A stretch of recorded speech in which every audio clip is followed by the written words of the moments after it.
Pemirsa, Amerika Serikat mengerahkan kapal induk ketiganya yaitu USS George W. Bush menuju titik poin di Timur Tengah di tengah eskalasi konflik antara Israel, Amerika Serikat, dan Iran.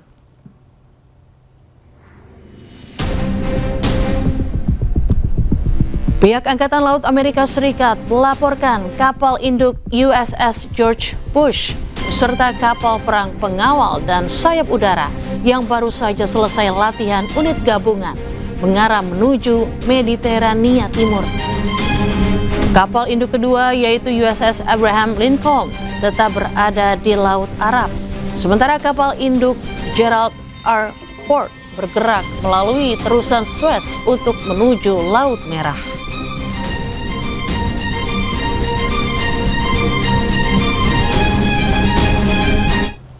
Pemirsa, warga di Manila, Filipina melakukan aksi demonstrasi untuk mengecam kenaikan biaya yang meroket dan kelangkaan bahan bakar. Aksi ini dilakukan di hari kedua pemogokan transportasi nasional pada hari Jumat.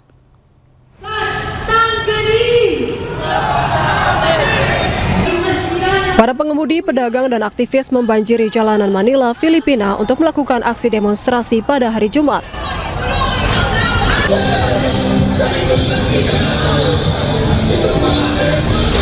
Aksi ini menandai hari kedua pemogokan transportasi nasional untuk mengecam kenaikan biaya air dan listrik yang meroket dan kelangkaan bahan bakar di tengah konflik AS, Israel, dan Iran.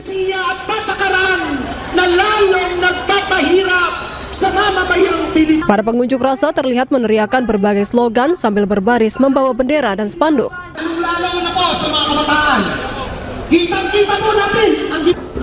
Aksi protes ini menyusul deklarasi darurat energi nasional karena kekurangan bahan bakar pada hari Kamis imbas dari penutupan Selat Hormuz.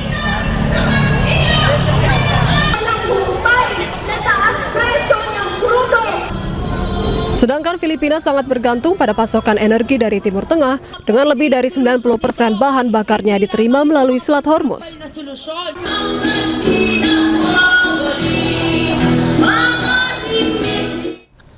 Pemirsa, krisis energi global di India membuat warga di India menyerbu SPBU. Hal serupa juga terjadi di Chili. Warga panik akibat isu kelangkaan bahan bakar.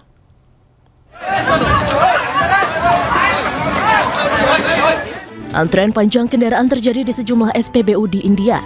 Bahkan kericuhan sempat terjadi saat warga berebut BBM. Polisi India pun dikerahkan ke sejumlah SPBU untuk mengatur antrean. Warga mengantri setelah beredar isu kelangkaan bahan bakar akibat ditutupnya Selat Hormuz. Mereka mengantri sejak pagi hingga malam tiba. Diketahui India menjadi importir dan konsumen minyak terbesar ketiga di dunia. Perang yang berkecamuk di Timur Tengah berimbas dengan pembatasan Selat Hormuz. Iran melarang kapal-kapal negara sekutu Amerika Serikat dan Israel melintas di Selat Hormuz. India yang menjadi salah satu sekutu AS pun terkena dampaknya. Padahal, lebih dari 40% impor minyak mentah India bergantung pada Selat Hormuz. Sementara itu, kenaikan harga bahan bakar hingga 30% mulai berlaku di Chili pada hari Kamis. Pemerintah Chili mengumumkan bahwa langkah tersebut didorong oleh kenaikan harga minyak internasional yang terkait dengan konflik di Timur Tengah. Rekaman video menunjukkan SPBU yang kosong setelah berhari-hari dipenuhi antrean panjang karena para pengendara bergegas mengisi bensin menjelang kenaikan harga dalam upaya untuk mengurangi dampaknya. Saat ini sebagian warga Chili mulai menyesuaikan rutinitas harian mereka seiring kenaikan harga bahan bakar, mereka beralih ke cara alternatif untuk bepergian. Kenaikan harga bahan bakar bukanlah satu-satunya kekhawatiran. Banyak warga yang takut hal itu juga akan mendorong kenaikan biaya barang-barang kebutuhan pokok. Pemirsa, di tengah konflik Timur Tengah yang kian memanas, Amerika Serikat dan Israel berselisih soal rencana perdamaian dengan Iran. Amerika Serikat dan Israel berbeda pendapat terkait 3 isu utama.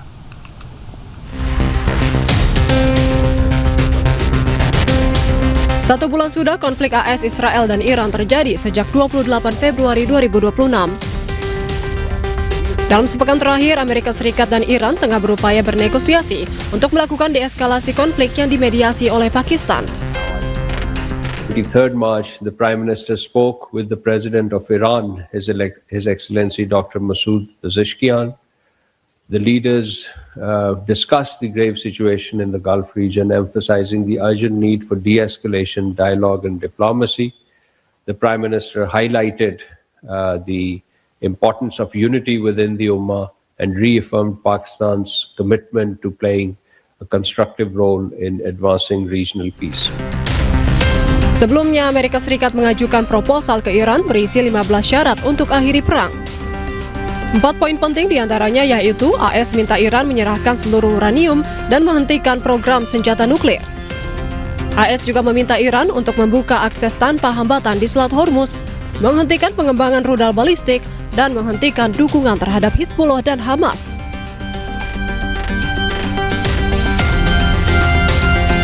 Di tengah buntunya negosiasi antara AS Iran, Amerika Serikat dan Israel berbeda pendapat soal 3 isu dalam rencana perdamaian dengan Iran.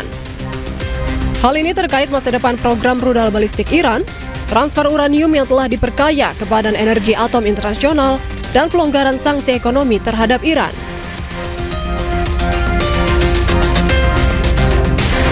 Di tengah konflik yang kian membara, apakah Amerika Serikat dan Israel saat ini berada di persimpangan jalan?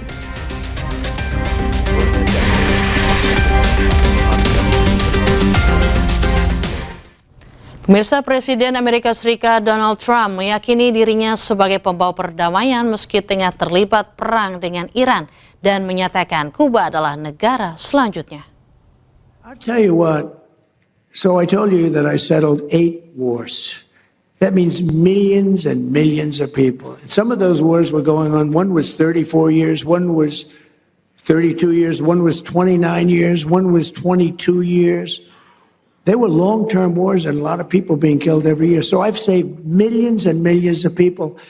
And I mean, I know it doesn't sound right for me to say this, but I'd love my legacy to be made as a great peacemaker, because I really believe I'm a peacemaker. It doesn't seem it right now, but I think I'm a peacemaker. Okay? Pemirsa, timnas sepak bola putra Iran mengenang korban serangan rudal di Midap Iran saat menjalani laga persahabatan melawan Nigeria.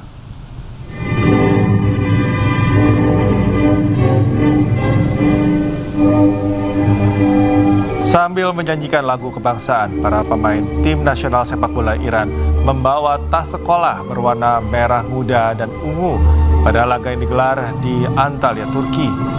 Aksi ini merupakan bentuk penghormatan secara simbolis kepada para korban sekolah putri Shahjareh Tayyibeh di Midap. Sebelumnya sekolah putri Shahjareh Tayyibeh di Midap dihantam serangan udara pada 28 Februari yang dilaporkan menewaskan lebih dari 175 siswa dan guru.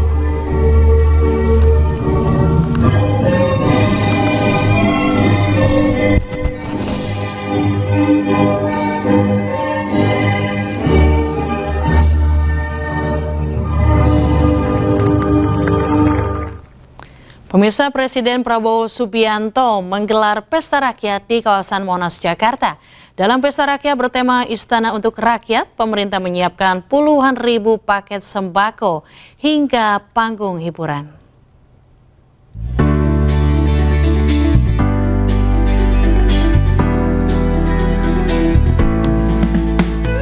Presiden Prabowo Subianto menggelar pesta rakyat bertemakan Istana untuk Rakyat di kawasan Monas, Jakarta.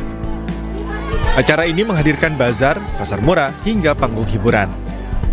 Kegiatan ini merupakan upaya pemerintah untuk berbagi kebahagiaan Idul Fitri, khususnya bagi warga yang tidak mudik maupun pemudik yang telah kembali ke Jakarta. Pemirsa, ribuan masyarakat di wilayah DKI Jakarta ini sedang mengantri untuk operasi pasar murah yang diselenggarakan oleh Bulog beserta dengan pemerintah Provinsi DKI Jakarta. Dan saat ini saya sudah berada di booth untuk Jakarta Pusat. Di sini ribuan masyarakat sudah mengantri, salah satunya adalah di Kelurahan Cempaka Putih. Kita akan langsung berbincang bersama dengan masyarakat yang ada di sini. Halo, Bapak. Selamat siang, dengan Pak siapa, Pak? Dengan Andre. Oke, Pak Andre ini sebagai apa? Wakil RT ya? Ya, perwakilan RT 4. Oke, dari Kelurahan? Cempaka Putih Barat. Oke, Bapak ini kan sedang ada operasi pasar murah ya, Pak ya. Bisa dijelaskan sebetulnya untuk pendataan awalnya Bapak dapat informasi dari mana sehingga bisa dapat kuponnya, Pak? Oh gitu. Informasi awal itu dari kelurahan, dari Dinas Sosial Cempaka Putih Barat. Info langsung ke kantor RW dan langsung informasinya ke RT langsung ke warga. Bagus pemerintahnya. Bagus. Hidup Bapak Prabowo. Bagus. Oke, baik, terima kasih ya Pak ya.